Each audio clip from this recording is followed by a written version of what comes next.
Akhtar educational academy welcomes you all, जो करता है आपके साथ ऐसे टॉपिक पर डिस्कशन जिसका थ्योरेटिकल अप्रोच हार्डली कहीं अवेलेबल हो। आज के इस सीरीज में हम डिस्कस करेंगे जिस टॉपिक पर, वो टॉपिक है वन डायमेंशनल मोशन यानी एक विमीय गति। एक विमीय गति या वन डायमेंशनल मोशन क्या होता है, इसे हम कुछ एग्जाम्पल से समझेंगे और फिर इसका थ्योरेटिकल प्रोसीडिंग करेंगे। अगर स्ट्रेट रोड पर कोई मूव करता हुआ बॉडी हम देखते हैं तो वो मोशन में कहलाएगा और वन डायमेंशनल मोशन में कहलाएगा। जैसे अभी हमारे सामने से अगर हम सड़क के किनारे खड़े हैं तो हमारे सामने से गुजरता हुआ कोई भी व्हीकल, जैसे राइट साइड जा रहा हो या लेफ्ट साइड जा रहा हो, तो वो अगर व्हीकल जा रहा है राइट साइड, तो स्ट्रेट रोड पर जा रहा है तो उसका मोशन वन डायमेंशनल मोशन होगा। ठीक उसी तरह से अगर लेफ्ट साइड पे जा रहा है तो वहां भी उसका मोशन कहलाएगा वन डायमेंशनल मोशन। और इसी तरह से अगर कोई ऑब्जेक्ट ऊपर से नीचे या नीचे से ऊपर की तरफ जा रहा है, जिसे हम वर्टिकल मोशन कहते हैं, तो उसका मोशन भी वन डायमेंशनल कहलाएगा। फॉर एग्जाम्पल, यहाँ पर इस ऑब्जेक्ट को हम यहाँ ऊपर से ड्रॉप करते हैं, रिलीज करते हैं। अब इसके मोशन को हम देखेंगे तो ये क्या दिखेगा, इसका मोशन दिखेगा कि बिल्कुल स्ट्रेट वे में नीचे की तरफ गया और इसके डायरेक्शन में कोई भी चेंजिंग नहीं हुआ। तो नेचुरली इस तरह के मोशन को ही हम यहाँ पर फोकस करेंगे और इसी तरह के मोशन कहलाएगा वन डायमेंशनल मोशन या एक विमीय गति। अब इसको डिस्कस करने के लिए हम एक डायग्राम का हेल्प लेंगे। अब यहाँ पर ये डायग्राम शो किया गया है, इस डायग्राम पर हम डिस्कशन करेंगे, लेकिन इससे पहले हम यह तय कर लेंगे कि जिस पोजीशन या जिस पॉइंट के रेस्पेक्ट में किसी बॉडी का मोशन हमें डिसाइड करना है, मूव कर रहा है कि नहीं कर रहा है, वो पॉइंट हमें फिक्स करना होगा। वो पॉइंट हम कहाँ फिक्स करेंगे? प्रैक्टिकल लाइफ में तो हम कहीं पर भी वो पॉइंट को फिक्स कर लेंगे, लेकिन यहाँ पर इस वीडियो क्लास में, इस डायग्राम में हम ये पॉइंट ओ को फिक्स करेंगे। क्लियर? और ये जो लाइन लिया गया है, ये वन डायमेंशनल मोशन को शो करने के लिए लिया गया है। वन डायमेंशनल मोशन को हम इस स्ट्रेट लाइन के अलोंग भी मान सकते हैं, थोड़ी देर के लिए माना जा सकता है ये एक्स एक्सिस के अलोंग है।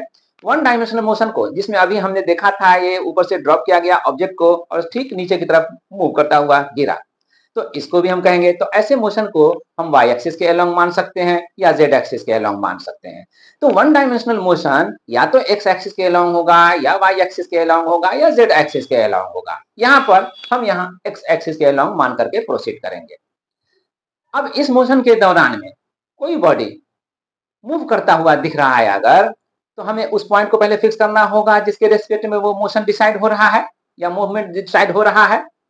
एग्जैक्टली तो अब टाइम के हिसाब से, टाइम के अकॉर्डिंग उसका पोजीशन चेंज करेगा।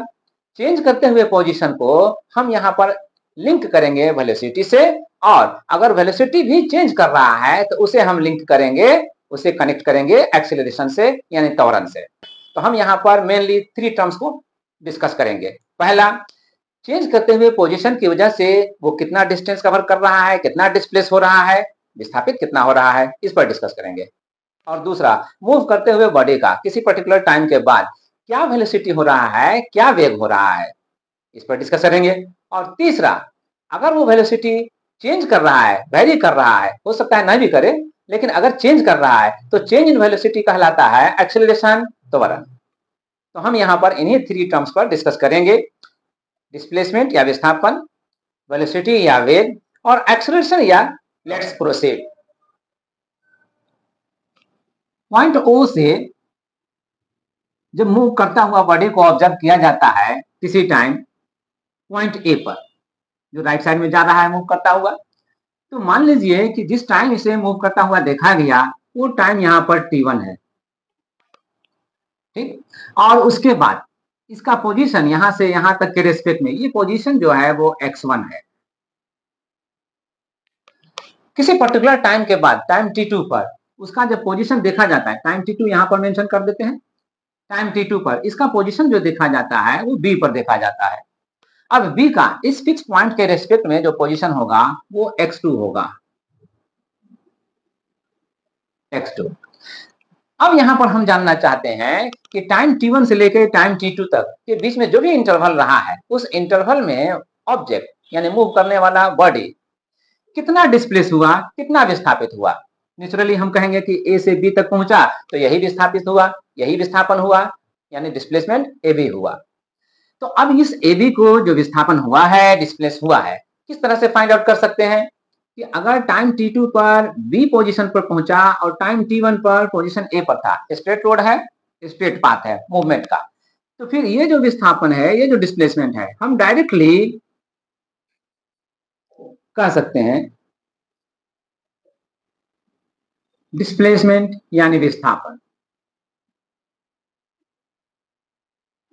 इक्वल टू डिस्प्लेसमेंट या विस्थापन को डिसाइड करने के लिए हम ये देखते हैं कि फाइनल पोजीशन या अंतिम स्थिति मूव करने वाली बॉडी की क्या है और आरंभिक स्थिति यानी इनिशियल पोजीशन क्या था। तो फाइनल पोजीशन ये है बी और इनिशियल पोजीशन ये था ए।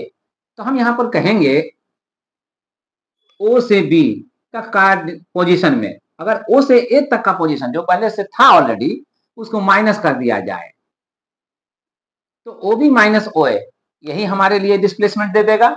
और इस डिस्प्लेसमेंट को मान लीजिए ए से बी तक जा रहा है, डिस्प्लेसमेंट हो रहा है, तो हम ए बी लिख करके इंडिकेट करना चाहते हैं तो A B equal to O B minus O A हो जाएगा।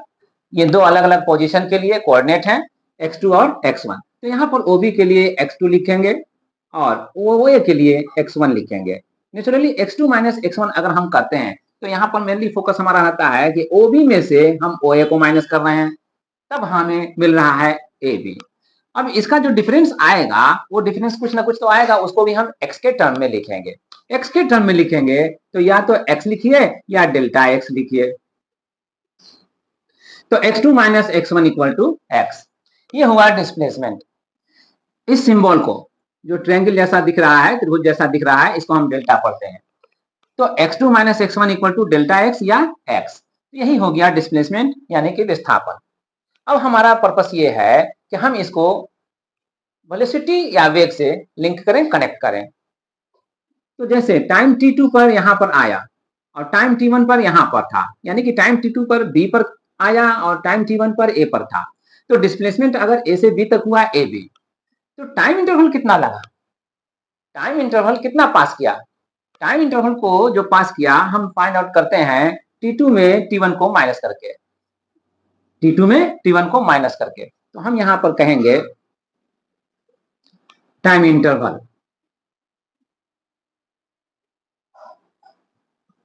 समय अंतराल क्या होगा t2 माइनस t1,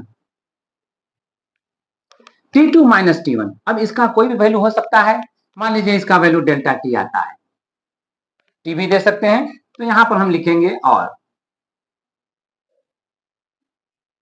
t।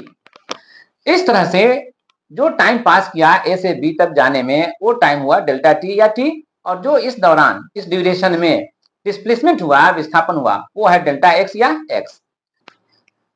अब इस इंफॉर्मेशन से हम ये फाइंड आउट करेंगे कि जब बॉडी ए से बी तक डिस्प्लेस हुआ तो इस पीरियड में इसका वेलोसिटी क्या रहा, यहां से यहां तक के बीच में इसका वेलोसिटी क्या रहा। अगर हम यहां से यहां तक के ड्यूरेशन में जो t1 से t2 तक इंडिकेट किया जा रहा है, इसमें हम इसके वेलोसिटी पर डिस्कस करते हैं थोरोली, यहां से यहां तक ए से बी तक में, तो वो वेलोसिटी या वो वेग कहलाएगा एवरेज वेलोसिटी या औसत वेग। औसत वेग को हम कैसे मैथमेटिकली कैलकुलेट करते हैं, तो जो भी डिस्प्लेसमेंट हुआ है डेल्टा एक्स का जितने टाइम इंटरवल में, उस डिस्प्लेसमेंट में हम उस टाइम इंटरवल से डिवाइड करते हैं, भाग देते हैं। तो इसलिए यहां पर जो एक टर्म बनेगा वो ये बनेगा average velocity equal to delta x by delta t. हम इस मैथमेटिकल फॉर्मूला से फाइंड आउट करते हैं एवरेज वेलोसिटी को। ये जो साइन है इस तरह से और इस तरह से, तो इस साइन को हम लोग पढ़ते हैं एवरेज या औसत। तो फिर अब इसके अंदर जो टर्म लिखा हुआ है वेलोसिटी है या वेग है, तो हम इसे पढ़ते हैं एवरेज वेलोसिटी या औसत वेग। तो अब ये औसत वेग है या एवरेज वेलोसिटी है, दिया जा रहा है delta x by delta T से। अगर हम इस वेलोसिटी को v से इंडिकेट करें, इस v से, लेटर v से, तो फिर हम यहां कहते हैं delta v average velocity equal to delta x by delta t. तो अब ये एवरेज वेलोसिटी या औसत वेग हमें क्या बता रहा है या किससे मिल रहा है, delta x by delta T से। इसका वैल्यू जो भी आएगा माना जाएगा कि मूविंग बॉडी का यहां से यहां तक के ड्यूरेशन में या यहां से यहां तक के पोजीशन पर यही वेलोसिटी रहा होगा। है, भले ही चेंज हुआ हो, कहीं पर कुछ हुआ हो, कहीं पर कुछ हुआ हो, लेकिन ये माना जाएगा delta x by delta T जो भी वैल्यू आ रहा है एवरेज के सेंस में यहां से यहां तक यही रहा होगा। अब यहां पर चलते हैं लेकर के कि तो मान लीजिए कि डेल्टा टी अगर कम करते करते हम इतना कम करते चले कि ये लगे कि जीरो की तरफ होने जा रहा है, तो पोजीशन भी जो हम यहां से यहां तक देख रहे हैं ये लगेगा कि पोजीशन भी बी यहां पर न रह करके वो ए की तरफ आ रहा है। तो वैसे केस में कहा जाता है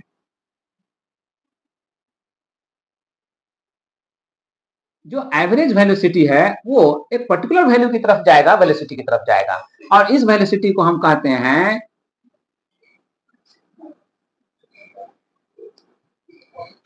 ऐसे केस में जब delta t tends to zero जा रहा हो तो इस एवरेज वेलोसिटी का नाम क्या हो जाता है, इंस्टेंटेनियस वेलोसिटी या सिंपली वेलोसिटी, यानी कि तात्क्षणिक वेग या सिर्फ वेग।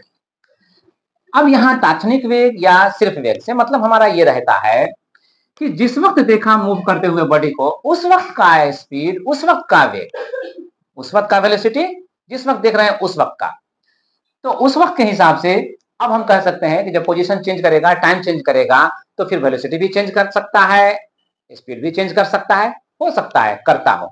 लेकिन इसका माने यही हुआ कि हम जिस वक्त भी देख रहे हैं मूविंग बॉडी को, तो जिस वक्त देख रहे हैं उसी वक्त का वेलोसिटी या उसी वक्त का वेग, इसके माने यही हुआ।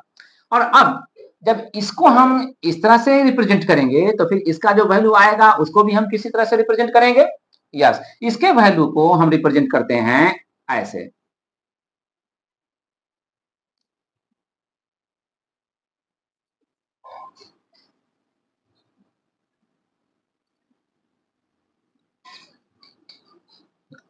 इस तरह से हम रिप्रेजेंट करते हैं delta x by delta t tends to d x by d t. इस एरो के साइन को हम पढ़ते हैं टेंड्स टू, यहां पर हम लिखते हैं टेंड्स टू, यानी कि ओर। तो इतना ये वैल्यू किसकी ओर जा रहा है, ये वैल्यू dx बाई dt की ओर जा रहा है। इस सिंबल को या इस रिप्रेजेंटेशन को हम कहते हैं कैलकुलस के लैंग्वेज में रिप्रेजेंटेशन। तो अब एवरेज वेलोसिटी को जब हम v से रिप्रेजेंट करेंगे तो उस वक्त delta x by delta T के वैल्यू को हम dx बाई dt से रिप्रेजेंट करेंगे। तो अब हम इसी को यहाँ पर मेंशन कर रहे हैं, therefore v equal to dx by dt, ये हो गया। अब अगर v equal to dx by dt हो गया तो हम ये कह सकते हैं कि अलग अलग टाइम पर अलग अलग वेलोसिटी हो सकता है या वेलोसिटी वही भी रह सकता है। यहाँ पर भी हम ये मानकर चलते हैं कि अलग अलग टाइम पर वेलोसिटी अलग अलग है। तो यहाँ टाइम t1 पर वेलोसिटी कुछ और होगा और यहाँ टाइम t2 पर वेलोसिटी भी कुछ और होगा। मान लिया जाए कि टाइम t1 पर जो वेलोसिटी है वो v1 है और टाइम t2 पर जो वेलोसिटी है वो v2 है। यहाँ तो चेंज इन वेलोसिटी हुआ नेचुरली, और उसी ड्यूरेशन में हुआ, उसी समय अंतराल में हुआ जिस समय अंतराल में पोजीशन में चेंज हुआ, यानी कि विस्थापन हुआ ए से बी तक।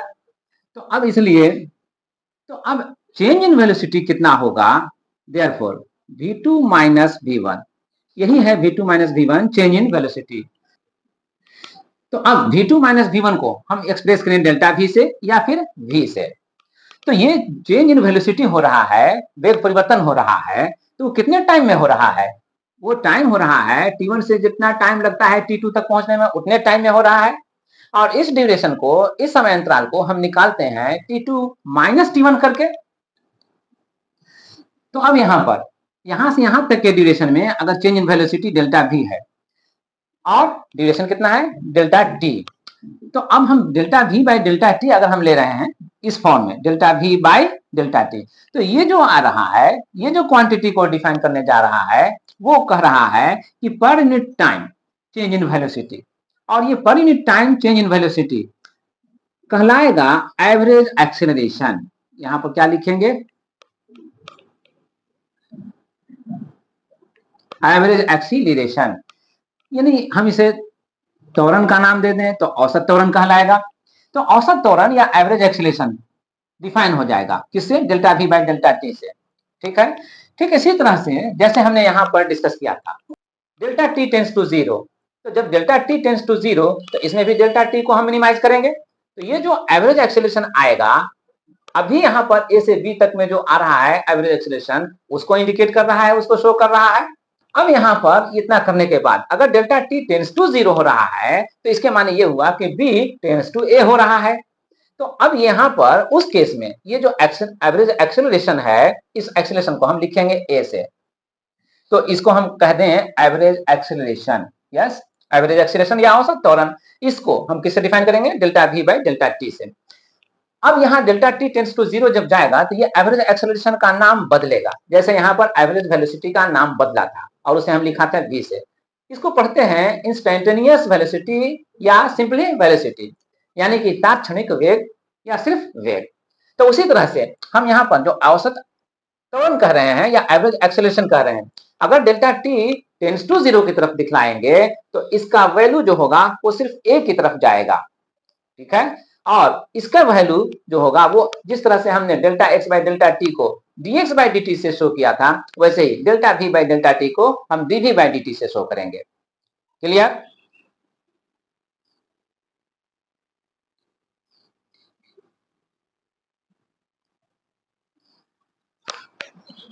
तो जब डेल्टा टी का वैल्यू 0 की तरफ जाएगा, मिनिमाइज होते हुए, कम होते हुए, तो उस केस में जो एवरेज एक्सेलरेशन का वैल्यू है आएगा वो ए की तरफ जाएगा और उस ए को हम एक नाम देंगे, अभी यहाँ पर ए से लिख रहे हैं। और delta we by delta T ये जो वैल्यू लेगा, जिस तरफ जाएगा, उसको हम डीवी बाई डी टी से शो करते हैं, एक्सप्रेस करते हैं। क्लियर?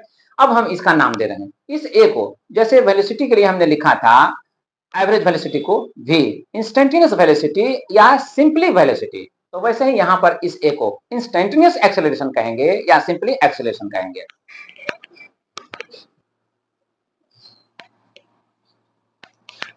तो इस ए का नाम होगा इंस्टेंटेनियस एक्सेलरेशन या सिंपल एक्सेलरेशन, सिंपली एक्सेलरेशन, यानी कि तात्क्षणिक त्वरण या सिर्फ त्वरण। अब यहां तक आने के बाद हमने समझ लिया कि मूविंग बॉडी का कब कितना डिस्प्लेसमेंट होगा, कितना वेलोसिटी होगा, और इस ड्यूरेशन में अगर है तब एक्सेलरेशन कितना है।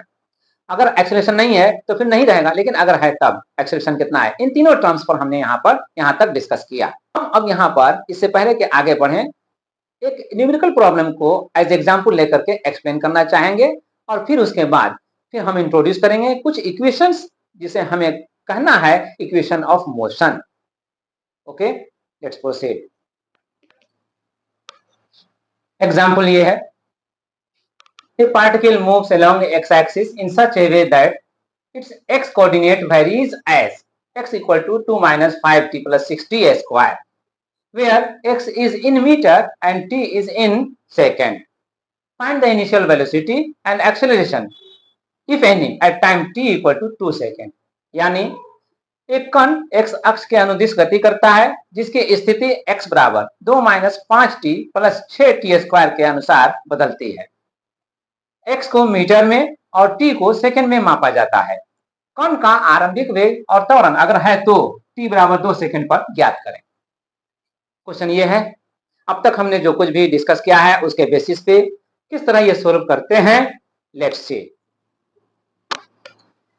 क्योंकि यहां पर जो इक्वेशन है according to question x equal to 2 minus 5t plus 6t square ये है दिया हुआ, तो इससे क्लियर है कि जैसे जैसे टाइम t का वैल्यू हम यहाँ पर बदल बदल करके रखेंगे वैसे वैसे x का वैल्यू बदल बदल करके आएगा, और इसी को कहते हैं change in time is change in position, यानी कि समय के बदलते हुए समय के साथ बदलती हुई स्थिति।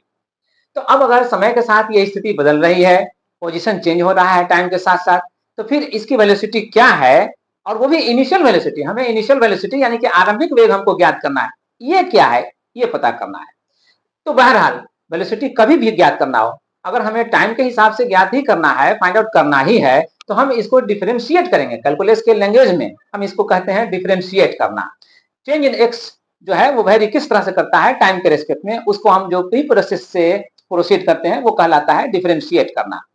तो हम यहाँ पर डिफरेंशिएट करेंगे, तो dx बाई dt क्या लाएगा? According to rule constant quantity का वेरिएशन किसी भी क्वांटिटी के रेस्पेक्ट में 0 होता है। तो यहाँ पर 2 कांस्टेंट है। अब अगर हम इसे टाइम के रेस्पेक्ट में वेरी कराते हैं या करता हुआ देखना चाहते हैं तो इसका वेरिएशन कुछ होगा नहीं, 2 तो हमेशा 2 ही रहेगा। तो इसलिए इसका डिफरेंशिएशन जब हम करेंगे, लिखेंगे ऐसे जरूर, लेकिन इसका जो वैल्यू आएगा वो हम 0 लिखेंगे। नेक्स्ट स्टेप में हम इसे 0 लिखेंगे।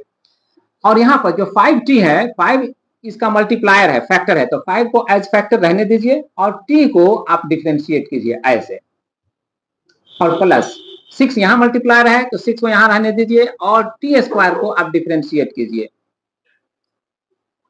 ऐसे।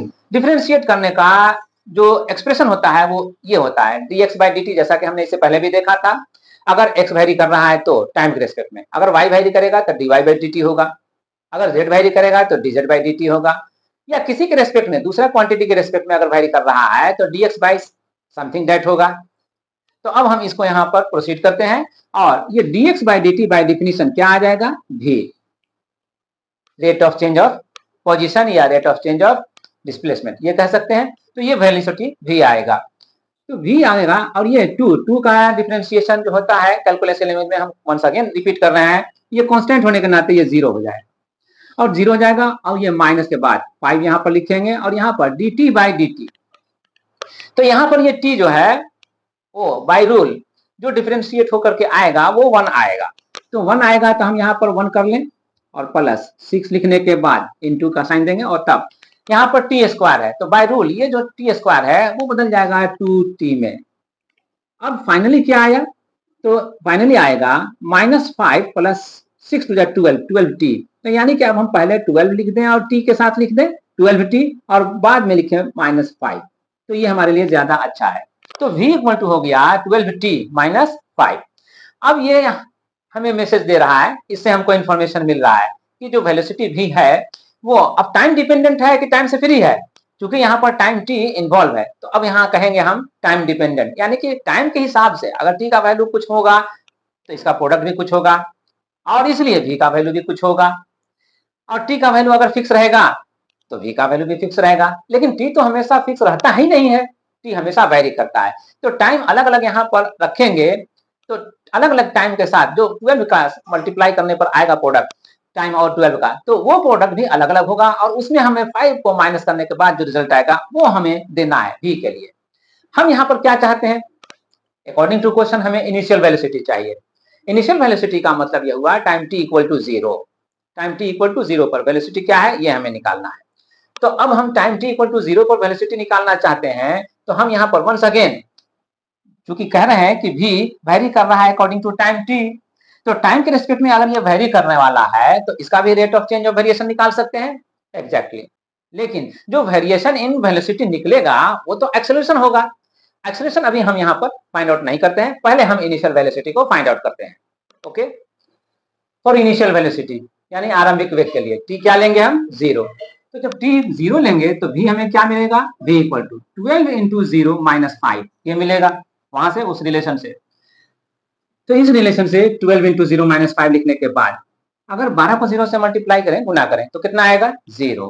तो 0 अगर आएगा तो 0 माइनस 5 करना पड़ेगा और 0 माइनस 5 का मतलब होगा -5, तो -5 आएगा, -5 मीटर पर सेकेंड। वेलोसिटी का इनफैक्ट जो यूनिट होता है हम सब जानते हैं मीटर पर सेकेंड, एसआई यूनिट, तो एसआई यूनिट में हम इसे एक्सप्रेस करेंगे मीटर पर सेकेंड। और उसके बाद अब हम ये जानना चाहेंगे कि अगर पार्टिकल जो मूव कर रहा है अगर उसके पास एक्सेलरेशन है तो वो एक्सेलरेशन कितना है time t equal to 2 second पर, यही ना लिखा हुआ है at time t equal to 2 second.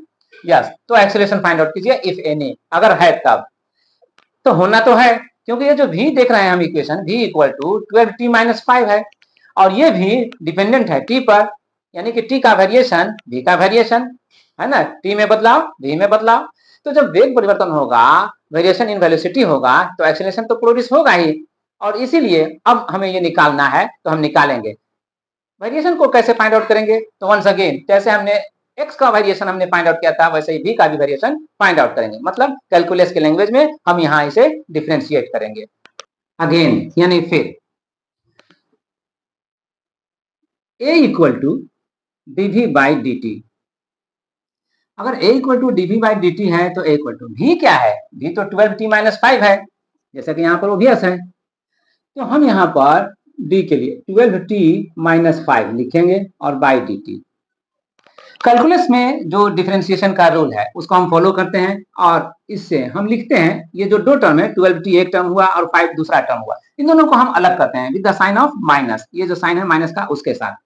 तो यहाँ पर लिखते हैं 12t का differentiation with respect to t time, और अब माइनस है तो माइनस लिखेंगे 5d ऑफ 5 बाई dt। ये अलग करने के बाद अब हमें यहाँ पर a इक्वल टू क्या मिलने वाला है, 12t के साथ 12 फैक्टर है, कांस्टेंट है, तो ये कांस्टेंट जो है ना वो बाहर निकल जाएगा फैक्टर के फॉर्म में, 12 रह जाएगा और ओनली हम यहाँ पर t को डिफरेंशिएट करेंगे t के रिस्पेक्ट में ही माइनस, और ये 5 कांस्टेंट है, इसमें t है ही नहीं, वेरिएबल है ही नहीं। तो कांस्टेंट क्वांटिटी का जैसे कि हमने यहाँ पर डिस्कस किया था 0 होता है डिफरेंशिएशन, तो डिफरेंशिएशन यहाँ पे 0 होगा। अब यहाँ पर हम लिख देंगे 0।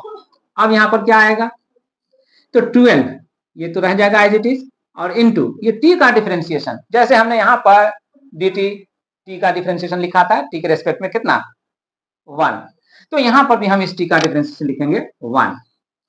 तो अब 12 इंटू 1 कितना हो जाएगा 12, तो ये 12 आया। इसका मतलब ये हुआ कि एक्सीलरेशन जो हमें फाइंड आउट करना है वो है मूविंग बॉडी में, मूविंग पार्टिकल में एक्सीलरेशन है और वो है वैल्यू में 12, लेकिन हमें फाइंड आउट करना था time t equal to 2 second पर। तो क्या ये एक्सीलरेशन जो आया है a इक्वल टू 12 ये टाइम डिपेंडेंट है, ये तो सिर्फ 12 है, इसमें तो t इन्वॉल्व है नहीं, तो इसके माने ये हुआ कि a टाइम डिपेंडेंट नहीं है, ये फिक्स्ड है, कांस्टेंट है। तो कांस्टेंट है तो टाइम चाहे जो भी हो जाए एक्सीलरेशन यही रहेगा, और इसीलिए हम यहाँ पर इसका यूनिट के साथ एक्सप्रेस करेंगे मीटर पर सेकेंड स्क्वायर आंसर। इस तरह से यही इसका आंसर हुआ। इस तरह से जो एग्जाम्पल हमने लिया था अंडरस्टैंड करने के लिए जी, हमने उसे वर्कआउट करके देख लिया और उसे कुछ आइडिया डेवलप कर लिया कि कैसे किसी मूविंग पार्टिकल का पोजीशन, वेलोसिटी या एक्सेलरेशन एक दूसरे के साथ कनेक्टेड होता है और फाइंड आउट किया जाता है। Now we proceed towards the equation of motion. Equations of motion जो होते हैं वो लीनियर मोशन के लिए बहुत इंपॉर्टेंट है और यही फिर लीड करते हैं हमें किसी भी डिफरेंट मोशन के लिए। So now let us proceed towards the equations of motion. Equations of motion, गति के समीकरण। लीनियर मोशन से हम इसे पाएंगे और इसका इंपॉर्टेंस ये है कि इस इक्वेशंस ऑफ मोशन को जो हम पाएंगे उसको फिर किसी भी तरह के मोशन में अप्लाई कर सकेंगे। तो लेट्स स्टार्ट। सबसे पहले हम स्टार्ट करते हैं कि कोई बॉडी जो मूव करता है, जैसा कि मैंने पहले भी कहा था कि या तो उसमें वेलोसिटी में चेंजिंग होगी या नहीं होगी। अगर नहीं है तो कांस्टेंट वेलोसिटी है, यानी कि अचर वेग है। जहां पर वेग अचर रहता है उसमें त्वरण उत्पन्न नहीं होता, एक्सेलरेशन नहीं होता। लेकिन जहां पर वेग परिवर्तन होता है, वेलोसिटी में चेंज होता है, वहां पर एक्सेलरेशन प्रोड्यूस होता है। हम यहाँ पर मानकर चलेंगे कि एक्सेलरेशन है, यानी कि वेरिएशन इन वेलोसिटी है, वेलोसिटी में वेरिएशन हो रहा है और वो भी यूनिफॉर्मली हो रहा है। वेरिएशन नॉन यूनिफॉर्मली भी हो सकता है, लेकिन हम यहाँ पर यूनिफॉर्मली करके मान करके कंसीडर करके चलेंगे। ए मोशन के दौरान जो एक्सेलरेशन है उसको हम ए सपोज कर रहे हैं, यूनिफॉर्म एक्सेलरेशन यानी एक समान त्वरण। अब इक्वेशंस ऑफ मोशन को डिस्कस करने के लिए, डिराइव करने के लिए इस डायग्राम का वंस अगेन हेल्प लेंगे। तो पहले तो हम यहाँ ए जो यूनिफॉर्म एक्सेलरेशन है यहां से हम स्टार्ट करते हैं, प्रोसीड करते हैं और तब लिखते हैं हमें, क्योंकि ए इक्वल टू दिया जाता है dv बाई dt, यही हम लोगों ने डिस्कशन किया था, rate of change of velocity with respect to time dv by dt। ये dv बाई dt जो है ना यही एक्सप्रेस कर रहा है, यही व्यक्त कर रहा है। तो dv बाई dt से हमें एक्सेलरेशन मिलता है।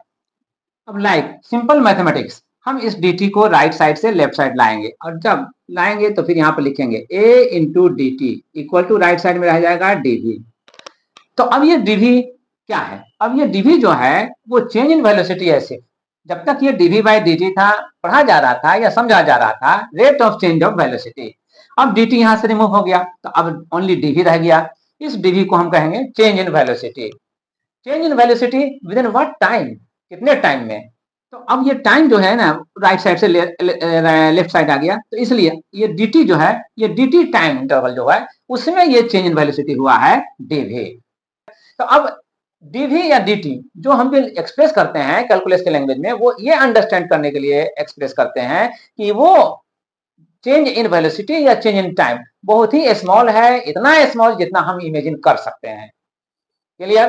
तो ये चेंज इन वेलोसिटी भी बहुत ही स्मॉल चेंज है और स्मॉल टाइम इंटरवल में है। तो अब हम इसे अप्लाई करना चाहते हैं इस फिगर के हिसाब से, जो ए से बी तक में डिस्प्लेसमेंट हो रहा है, जिसके दौरान वेलोसिटी वेरी कर रहा है v1 से v2। तो इस केस में हम इसे अप्लाई करना चाहते हैं।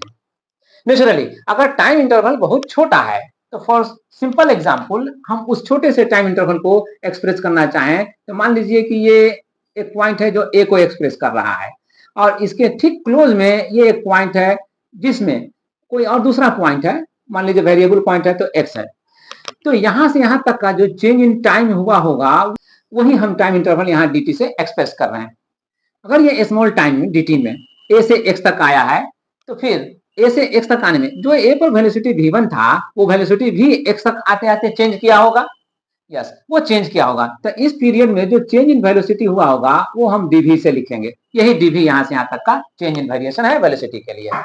ओके, तो यही dv हम वहां पर एक्सप्रेस कर रहे हैं। अब ऐसा चेंज इन वेलोसिटी यहाँ ए से बी तक में तो बहुत सा हो सकता है। यस, बहुत सा हो सकता है। तो सारे वेरिएशन या चेंज इन वेलोसिटी को हम कलेक्ट करें और एक बार सबको ऐड कर दें, जोड़ दें, तो टोटल वेरिएशन इन वेलोसिटी मिल जाएगा, टोटल चेंज इन वेलोसिटी मिल जाएगा जो हुआ होगा ए से बी तक जाने में, यानी ए से बी तक पहुंचने में जो वेलोसिटी में वेरिएशन आया, चेंज आया, वो निकल जाएगा। यस, तो सबको कलेक्ट करने का, सबको ऐड करने का जो कैलकुलस में ऑपरेशन है, वो कहलाता है इंटीग्रेशन। तो हम यहां से अब इसे इंटीग्रेट करेंगे। ओके, इंटीग्रेशन में हम साइन जैसा देते हैं इंटीग्रेशन का, वो ये होता है, ये इंटीग्रेशन का साइन पढ़ा जाता है।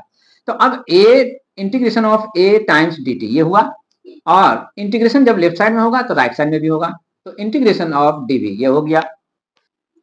जो राइट साइड क्वांटिटी है इंटीग्रेशन ऑफ dv, वो हम लेफ्ट साइड में लिखते हैं, और जो लेफ्ट साइड क्वांटिटी है integration of acceleration times dt, वो हम राइट साइड में लिखते हैं।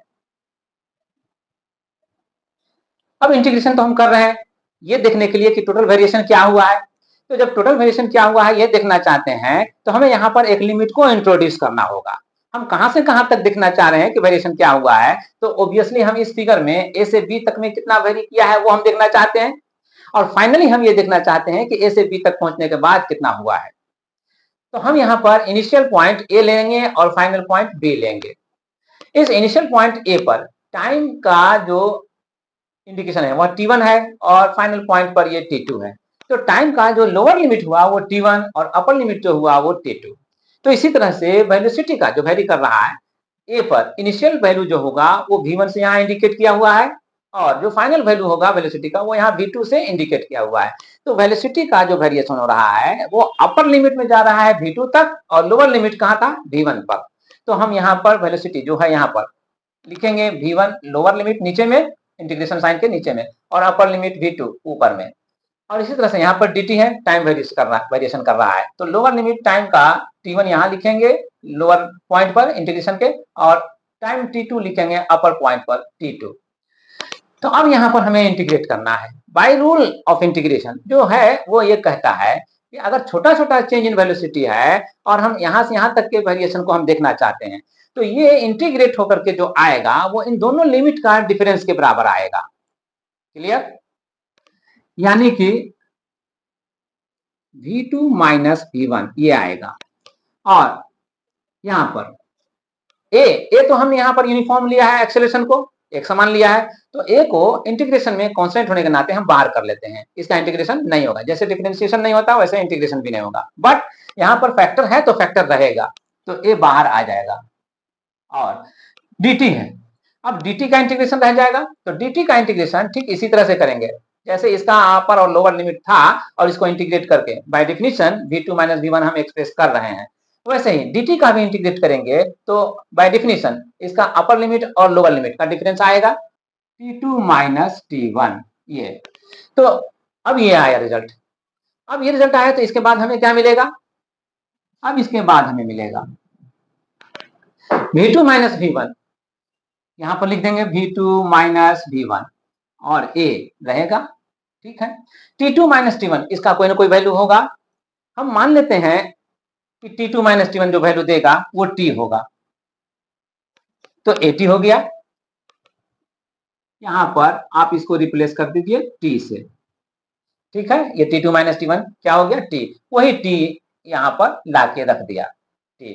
तो अब हमें मिला equation V2 minus V1 equal to AT के बराबर। तो अब V2 का वैल्यू क्या होगा, V1 को राइट साइड ले जाइए, तो V1 प्लस AT ये हो जाएगा। तो A इंटू टी ये माना जाता है, तो V1 equal to V1 plus A into t, ये एक इक्वेशन आया। और यह इक्वेशन फर्स्ट इक्वेशन है इक्वेशन ऑफ मोशन का, जो हम टॉपिक लेकर चल रहे हैं हेडिंग इक्वेशंस ऑफ मोशन, ये फर्स्ट इक्वेशन है नंबर 1। क्लियर। अब आते हैं दूसरे इक्वेशन के लिए। इक्वेशन नंबर 1 जो V2 equal to V1 plus A into t से डिफाइन हो रहा है। तो ये तो V2 B पर आने के बाद जो वेलोसिटी होगा, वेग होगा, वो बता रहा है। और ये V2 V1 के साथ अटैच है, V1 plus A into t से। क्योंकि V1 इनिशियल वेलोसिटी है, तो किसी भी मोशन में इनिशियल वेलोसिटी जो हो गया सो हो गया, फिक्स रहता है, वो चेंज नहीं होगा। लेकिन उसके बाद टाइम जैसे जैसे बीतता है उसका वेलोसिटी तो चेंज हो सकता है। तो ये V1 फिक्स रहेगा, बट V2 फिक्स नहीं रहेगा, क्योंकि ये अब यहाँ पर A इंटू टी जो है वो इंडिकेट कर रहा है कि जैसे जैसे इस टाइम का वैल्यू वेरी करेगा, इसका प्रोडक्ट A इंटू टी का वेरी करेगा, और उसको जब हम इस V1 के साथ ऐड करेंगे तो ये पूरा वैल्यू, होल वैल्यू वेरी करेगा, बदलेगा। तो अब ये अगर होल वैल्यू वेरी करेगा, बदलेगा, तो ये वेलोसिटी भी बदलेगा, यानी कि ये वेलोसिटी V2 वेरिएबल है, टाइम डिपेंडेंट है। यस, तो टाइम डिपेंडेंट है, तो इसलिए हम इस V2 को हम V से एक्सप्रेस कर सकते हैं, V equal to V1 plus A into t, ये मिलेगा। अब यहां से हम आएंगे इस बात, जो भी हम देखना चाह रहे हैं अब भी नहीं देखना चाहेंगे। अब हम देखना चाहेंगे ये कि जो A से B तक आया, जिसमें चेंज हुआ वेलोसिटी V1 से V2, तो डिस्टेंस कितना कवर कर लिया, डिस्प्लेस कितना हुआ, यानी कि विस्थापन कितना हुआ, विस्थापन हम देखना चाहते हैं। और विस्थापन के लिए इस V को हम बदलेंगे x के टर्म में। तो V को हम x के टर्म में जब बदलेंगे तो लिख सकते हैं dx बाई dt, और dx बाई dt क्या होगा, V1 plus A into T, ठीक है। अब बाइस रूल या मैथमेटिकल ऑपरेशन, हम सिंपल मैथमेटिकल ऑपरेशन लेते हैं, तो dt को हम LHS से राइट साइड ला सकते हैं, और यहाँ पर LHS में रह जाएगा ओनली dx, तो dx equal to V1 times dt plus AT times dt, ये भी हो जाएगा। अब जो स्मॉल चेंज इन पोजीशन है वो स्मॉल चेंज इन टाइम के साथ अटैच है, ये इक्वेशन हमें मैसेज दे रहा है। तो अब इसको हम इस डायग्राम के हेल्प से अंडरस्टैंड करना चाहेंगे। जो small change in position dx बता रहा है, मान लीजिए हम A से शुरू करते हैं, तो एक पॉइंट लेते हैं A का यहाँ पर, और इसी से क्लोज हम यहाँ पर एक पॉइंट लेते हैं x। तो A से x के बीच में जो भी गैपिंग है मान लेते हैं स्मॉल है, तो वो स्मॉल को हम dx लिख सकते हैं। यस, तो ये dx तो फिर भी विजिबल है, बट फिगर में हम कुछ भी करेंगे तो वो जो विजिबिलिटी रहेगी ही। हमें इमेजिन करना है कि बहुत ही क्लोज है, और बहुत ही जितना हम इमेजिन कर सकते हैं उतना क्लोज है। तो ये dx अगर उतना क्लोज है, तो वैसे केस में ये डिस्टेंस यहाँ से डिस्प्लेसमेंट चेंज इन पोजीशन बताएगा। तो ऐसा ही चेंज इन पोजीशन इस पर A से B तक में कई बार हुआ होगा, क्योंकि कई बार चेंज इन ड्यूरेशन है, टाइम इंटरवल में चेंज इन हो रहा है। तो जितना भी हुआ होगा अलग अलग टाइम इंटरवल में चेंज इन पोजीशन, हम सबको कलेक्ट करेंगे, और सबको कलेक्ट करने के बाद हम सबको ऐड करेंगे। ऐड करने के काम को कहा जाता है इंटीग्रेशन, कैलकुलस में अभी जैसा कि हमने यहाँ पर देखा इंटीग्रेशन। तो अब हम इसे इंटीग्रेट करेंगे एक पर्टिकुलर टाइम इंटरवल के लिए। तो जब हम इंटीग्रेट करेंगे तो साइन ऑफ इंटीग्रेशन हम LHS में भी देंगे और RHS में भी देंगे। तो dx का इंटीग्रेशन यहाँ लिख दिया, और इसका लिमिट जो होगा हम यहाँ पर इनिशियली जो पोजीशन है A का वो दे देंगे लोअर लिमिट के तौर पर। क्या पोजीशन है, x1, तो यहाँ पर x1 दे देंगे, और x2 यहाँ पर B पर जो है वो फाइनल पोजीशन है, तो इसको हम x2 दे देंगे। क्लियर। RHS में V1 है यहाँ, तो कांस्टेंट इसको छोड़िए। इंटीग्रेशन यहाँ पर लिया जाएगा dt का, तो dt का जब इंटीग्रेशन लिया जाएगा तो लोअर लिमिट यहाँ पर टाइम t1 दिया जाएगा, अपर लिमिट टाइम t2 दिया जाएगा। तो ठीक है, t1 और t2 के बीच में हम इस dt को इंटीग्रेट करने जा रहे हैं। प्लस यहाँ a कांस्टेंट है तो बाहर रहेगा, लेकिन t वेरिएबल है, तो अब ये इंटीग्रेशन में काउंट किया जाएगा, इंटीग्रेशन के अंदर रखा जाएगा। तो t टाइम्स dt ये लिखा जाएगा, और यहाँ पर लोअर वैल्यू टी का T1 होगा और अपर वैल्यू यहां पर होगा टी का T2। तो ये T2 हो गया अपर वैल्यू ऑफ टाइम इंटरवल। तो ठीक है, अब T1 और T2 के बीच में इसको भी इंटीग्रेट करेंगे।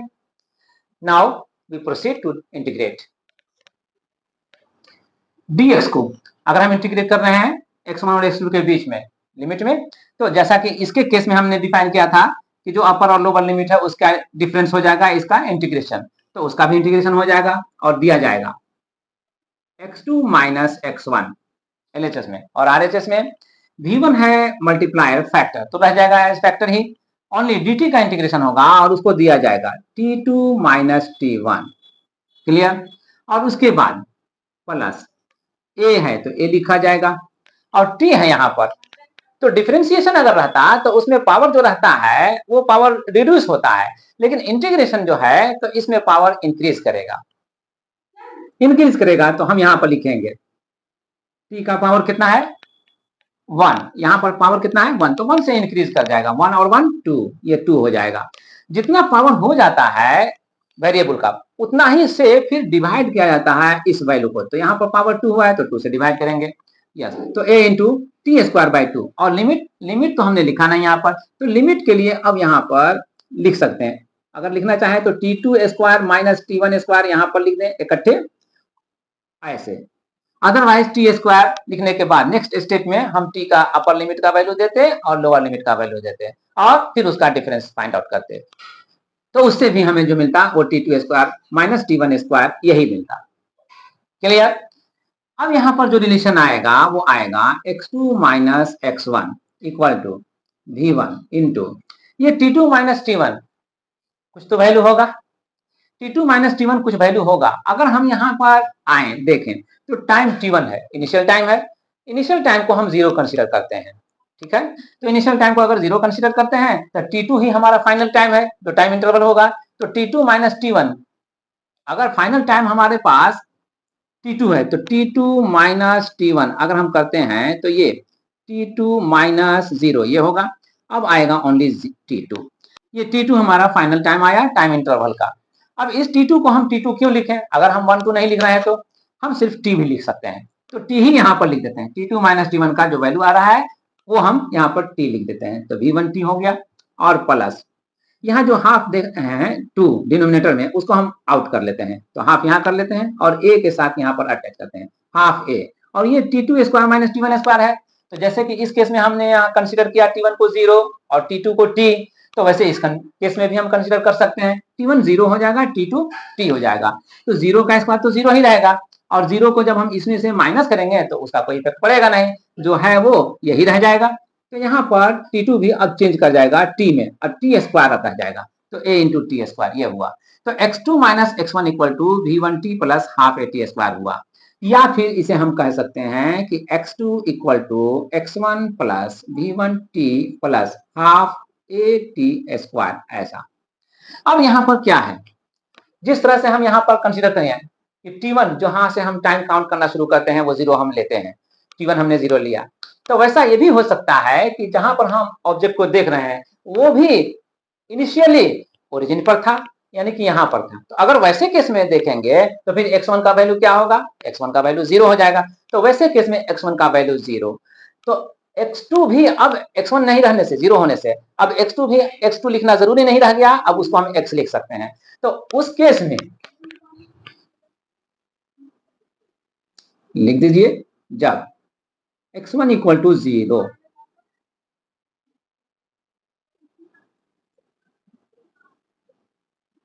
तब x2 इक्वल टू x, और इसलिए ये जो इक्वेशन आएगा वो रिड्यूस हो जाएगा x equal to v1t plus half a t square में, ये इसमें रिड्यूस हो जाएगा। तो अब ये भी एक इक्वेशन आया, तो इन जनरल हम या तो इस इक्वेशन को याद रखेंगे या इस पर्टिकुलर केस में हम इसको याद रखेंगे।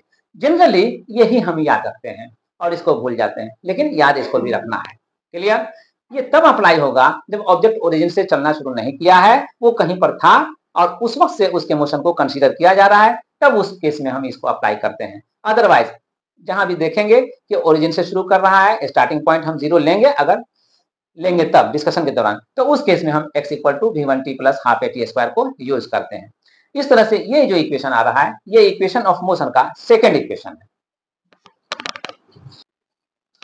ये इक्वेशन ऑफ मोशन का सेकेंड इक्वेशन हो गया। तो इस तरह से हमने इक्वेशंस ऑफ मोशन में दो इक्वेशन देख लिए। Now proceed to find the third one. अब की बार हमने वंस अगेन उस इक्वेशन को लिया है जो हमने फर्स्ट इक्वेशन में लिया था स्टार्ट करने के लिए, a equal to d v by d t. इसको हम इस तरह से एक्सप्रेस कर सकते हैं, d v by d x अपनी तरफ से इंट्रोड्यूस कर रहे हैं और उसके बाद इसको मेंटेन करने के लिए dx बाई dt ये कर ले रहे हैं।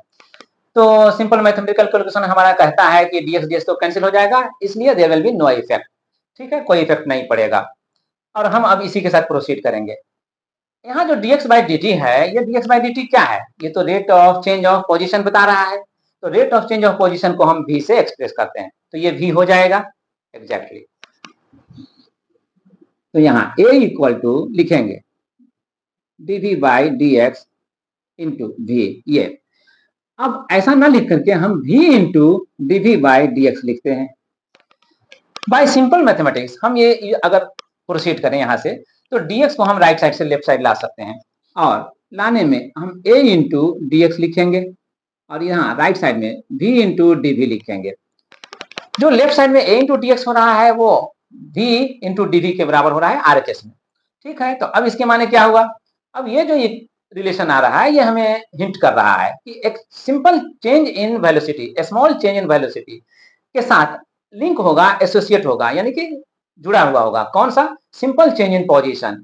किस तरह से? इस तरह से एक्सेलरेशन जहां पर जो भी होगा यूनिफॉर्म एक्सेलरेशन मान रहे हैं पूरे मोशन के दौरान, तो एक्सेलरेशन को अगर चेंज इन पोजीशन से मल्टीप्लाई करें तो जो प्रोडक्ट आएगा वो इक्वल होगा चेंज इन वेलोसिटी जो हुआ है उस वक्त, जिस वक्त चेंज इन वेलोसिटी डीवी हुआ है, तो उस वक्त जो वेलोसिटी होगा उसको मल्टीप्लाई करेंगे इस चेंज इन वेलोसिटी से, तो जो प्रोडक्ट आएगा उसके बराबर होगा ये।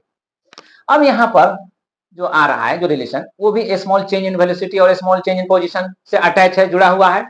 तो हम इसको इस डायग्राम के हिसाब से अगर देखें तो जैसे हमने देखा था एक small change in position dx और एक small change in velocity dv, तो वो ए के बहुत ही क्लोज करके हमने देखा था, जितना क्लोज कर सकते हैं उतना क्लोज करके देखा था, कंसीडर किया था। यहाँ भी वही करेंगे। तो वैसे ही चेंज इन जो भी वेलोसिटी हो और चेंज इन जो भी पोजीशन हो, तो उसको अटैच कर रहे हैं अगर इस इक्वेशन से, तो ऐसा ऐसा चेंज तो हम यहाँ से ए से बी तक में बहुत बार देख सकते हैं, कई बार देख सकते हैं। तो जितना भी देख सकते हैं सबको हम अगर कलेक्ट करें और सबको हम ऐड करें, तो ऐड करने का काम जो होगा वो तो इंटीग्रेशन से होगा, ये हम लोग जान ही चुके हैं। लेकिन जो ऐड करने से आएगा वो टोटली ए से बी तक में जितना चेंज इन पोजीशन हुआ है वो हमें फाइंड आउट करके दे देगा और इस ए से बी तक में जितना चेंज इन वेलोसिटी हुआ है वो भी हमें फाइंड आउट करके दे देगा। Yes, now let's to see it. Integration of a times dx, और इंटीग्रेशन जब करेंगे तो यहाँ पर x का पोजीशन का लोअर लिमिट हम लेंगे x1 और अपर लिमिट लेंगे हम x2। ये x2 यहाँ पर लेंगे और ये x1 यहाँ रखेंगे, equal to v integration of v into dv। अब v का भी हम लोअर लिमिट और अपर लिमिट लेंगे, तो लोअर लिमिट यहाँ पर a के लिए हम लेंगे v1 और b के लिए हम लेंगे v2।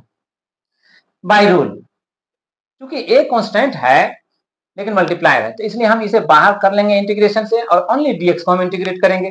तो dx को इंटीग्रेट करेंगे तो जो इंटीग्रेशन करने से आएगा वो यहाँ पर लिखा जाएगा x2 माइनस x1। ये काम हम पहले भी कर चुके हैं। और राइट साइड में ये v तो वेरिएबल है, वो कांस्टेंट नहीं है, तो नहीं है तो इसका इंटीग्रेशन अभी जो देखा था कि t इंटू डी का इंटीग्रेशन क्या होगा उसमें, तो उसमें पावर इंक्रीज किया था। यहाँ भी v पर पावर 1 है, यहाँ भी इंक्रीज करेगा, तो यहाँ जब इंक्रीज करेगा तो v स्क्वायर हो जाएगा। v1 1 पावर है तो 1 से 2 हो जाएगा और जितना पावर हो जाएगा उसी से भी हमें डिवाइड करना पड़ेगा। अब जितना आएगा ये उसको हमें इस रेंज में रखना है v2 और v1 के रेंज में, तो अपर लिमिट v2 यहाँ लिखेंगे और लोअर लिमिट v1 यहाँ लिखेंगे। तो इसको लिखने के बाद अब नेक्स्ट स्टेप में हम क्या करने वाले हैं, a into x2 minus x1। x2 minus x1 के लिए हम डिस्कस करते हैं, अभी तो रहने देते हैं x2 माइनस x1 ही, और यहाँ जो 2 है उसको हम बाहर करते हैं। तो जो 2 है वो बाहर करने पर ये राइट साइड से लेफ्ट साइड अगर लाएं तो फिर क्या होगा, यहाँ से मल्टीप्लाई हो जाएगा यहाँ पर आने पर, ओनली हमें वी स्क्वायर बच जाएगा। तो वी स्क्वायर जो बचेगा वो एक बार वी का अपर लिमिट v2 और एक बार वी का लोअर लिमिट v1 देने के बाद जो रिजल्ट देगा वो v2 स्क्वायर माइनस v1 का स्क्वायर इससे मिलेगा। अब इससे मिलेगा तो ठीक है। अब यहां पर कह सकते हैं कि व्हेन x1 टेंड्स टू 0 यानी x1 इक्वल टू 0, जैसा कि पहले डिस्कस कर चुके हैं, तो x2 जो होगा वो x कहलाएगा। 2a into x equal to v2 square minus v1 square. ठीक है। अब यहाँ पर v1 स्क्वायर को जो राइट साइड है उसे लेफ्ट साइड लाते हैं। लेफ्ट साइड लाने पर ये माइनस का साइन है तो प्लस में चेंज हो जाएगा। जो चेंज होकर के आएगा ट्वाइस ए एक्स प्लस v1 स्क्वायर लिखा जाएगा। बट हम इसे लेफ्ट साइड में नहीं लिखते हैं, हम इसे राइट साइड में लिखते हैं। तो राइट साइड में लिखने पर जो राइट साइड का टर्म है v2 स्क्वायर उसे लेफ्ट साइड में लिखेंगे। तो यहाँ पर लिखेंगे v2 का स्क्वायर इक्वल टू v1 का स्क्वायर प्लस ट्वाइस ए एक्स। और ये एक आया और इक्वेशन, ये इक्वेशन जो है वो थर्ड इक्वेशन कहलाएगा। इक्वेशन ऑफ मोशन में ये थर्ड इक्वेशन कहलाएगा। v2 का स्क्वायर इक्वल टू v1 का स्क्वायर प्लस ट्वाइस ए एक्स। ये तो इस तरह से वन बाय वन हमने थ्री इक्वेशंस को अप्रोच किया, तीन इक्वेशन को हमने पाया। अब इन तीनों को हम गेट टुगेदर करते हैं। तीनों को एग्जैक्ट करने पर, ऑल टुगेदर करने पर, first equation v2 equal to v1 plus 80, second equation x equal to v1t plus half A T square, और third equation v2 square equal to v1 square plus twice ax। ये आया। और इन्हीं तीनों को हम इक्वेशंस ऑफ मोशन कहते हैं, गति के समीकरण कहते हैं। यहाँ पर एक बात रिमार्केबल पॉइंट है कि जब मोशन हॉरिजॉन्टल है, जमीन पर है, ग्राउंड पर है, तब तो हम इसको यूज करते हैं। लेकिन जरूरी नहीं कि हर मोशन ग्राउंड पर ही हो। जैसा कि हमने इसमें एग्जाम्पल दिया था, अगर हम इसे रिलीज कर दें यहाँ पर से तो ये नीचे की तरफ गिरता है।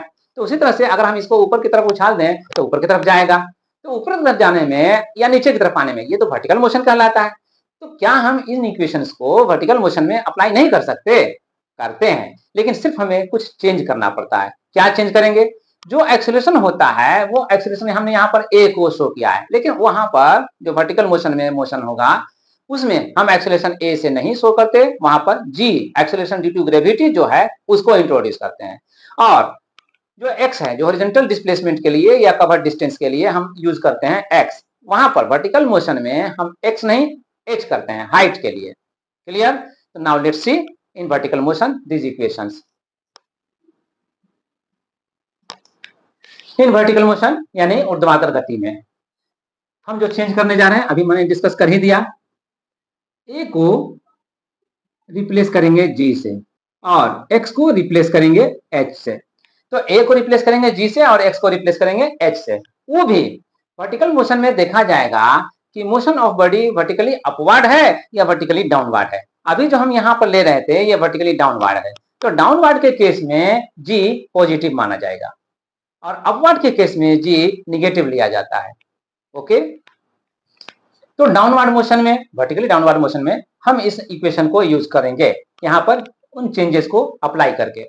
बट एक बात और भी है, अगर डाउनवर्ड मोशन हो रहा है, अगर डाउनवर्ड मोशन हो रहा है, जैसे कि हम यहाँ पर इसको छोड़ देते हैं और देखते हैं कि इसका मोशन नीचे की तरफ है, तो उस केस में अगर हम यहाँ पर से छोड़ते हैं तो उस केस में v1 जो है वो 0 लिया जाता है। जब 0 लेंगे तो ये v1 यहाँ पर भी 0 हो जाएगा, यहाँ पर भी 0 हो जाएगा, यहाँ पर भी 0 होगा, और तब v2h और v2 स्क्वायर जो फॉर्म है वो चेंज करेगा। In case of free falling, स्वतंत्रता पूर्वक गति में, v1 इक्वल टू 0, देयरफॉर जो फर्स्ट इक्वेशन है v2 वो चेंज हो जाएगा और ये हो जाएगा g into T, only g into t से दिया जाएगा। तो अब v2 जो है, अब जब v1 नहीं रहा तो v2 भी रखने की जरूरत नहीं है, आप डायरेक्टली यहाँ पर v कह दीजिए।